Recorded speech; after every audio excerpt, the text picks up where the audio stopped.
मुंबई गोवा महामार्गावरील सुकेळी खिंडीत भीषण बस अपघात. रायगड जिल्ह्यातील नागोठाणे जवळील सुकेळी खिंडीत आज एक भीषण बस अपघात घडला आहे. मुंबईहून गोव्याच्या दिशेने जाणाऱ्या खासगी बसचा हा अपघात झाला असून या दुर्घटनेत 2 प्रवासी जागीच ठार झाल्याची धक्कादायक माहिती समोर येत आहे. या अपघातात सुमारे 35 ते 36 प्रवासी जखमी झाले असून त्यापैकी 8 ते 9 जणांची प्रकृती गंभीर असल्याचे सांगितले जात आहे. प्राथमिक माहितीनुसार मुंबई गोवा महामार्गावर सुकेळी खिंडीतून बस जात असताना चालकाचे वाहनावरील नियंत्रण सुटले आणि हा भीषण अपघात घडला. अपघातानंतर घटनास्थळी एकच गोंधळ उडाला होता. स्थानिक नागरिक आणि रेस्क्यू टीमने तत्काळ मदत कार्य सुरू करत जखमींना जवळच्या रुग्णालयात दाखल केले, तर गंभीर जखमींना पनवेल येथील MGM रुग्णालयात हलवण्यात आले आहे. दरम्यान नागोठाणे पोलिसांना घटनेची माहिती मिळताच त्यांनी घटनास्थळी धाव घेतली असून अपघाताची नोंद करून अधिक तपास सुरू केला आहे. संपूर्ण घटनेची माहिती देण्यासाठी आपल्यासोबत आमचे प्रतिनिधी सागर जैन जोडले गेले आहेत. सागर, काय अपडेट आहे?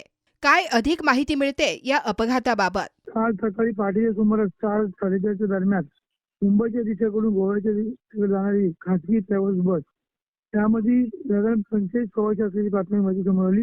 परंतु नागोठणा पोलिस आधी सुकेळी मुंबई गोवा हायवे सुकेळी खिंडे या ठिकाणी बस खाली असतात.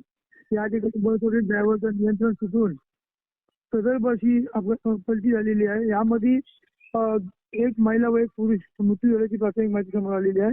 त्याचबरोबर 30 ते 35 प्रवासी जखमी झालेले आहेत. तर जे गंभीर जखमी आहेत त्यांना पनवेल येथील MGM रुग्णालयात हलवण्यात आले आहे. तर सध्याचे ते दोन्ही मृतदेह हे गोवा येथील सिव्हिल रुग्णालयामध्ये हलवण्यात आल्याची प्राथमिक माहिती समोर आलेली आहे. त्याचबरोबर यामध्ये घटनेची माहिती मिळतात. या ठिकाणी स्थानिक पोलीस प्रशासन व सह्याद्री वन्यजीव रेस्क्यू टीम ही घटनास्थळी दाखल होऊन सुरक्षा संपूर्ण बसला रस्त्यावर उभी करून पुन्हा या ठिकाणी झालेली ट्रॅफिक ही सुरळीत करण्यात आलेली असल्याची सध्या तरी माहिती समोर येत आहे. धन्यवाद सागर, या सविस्तर माहितीसाठी. तुम्ही पाहत आहात विस्टा न्यूज मराठी.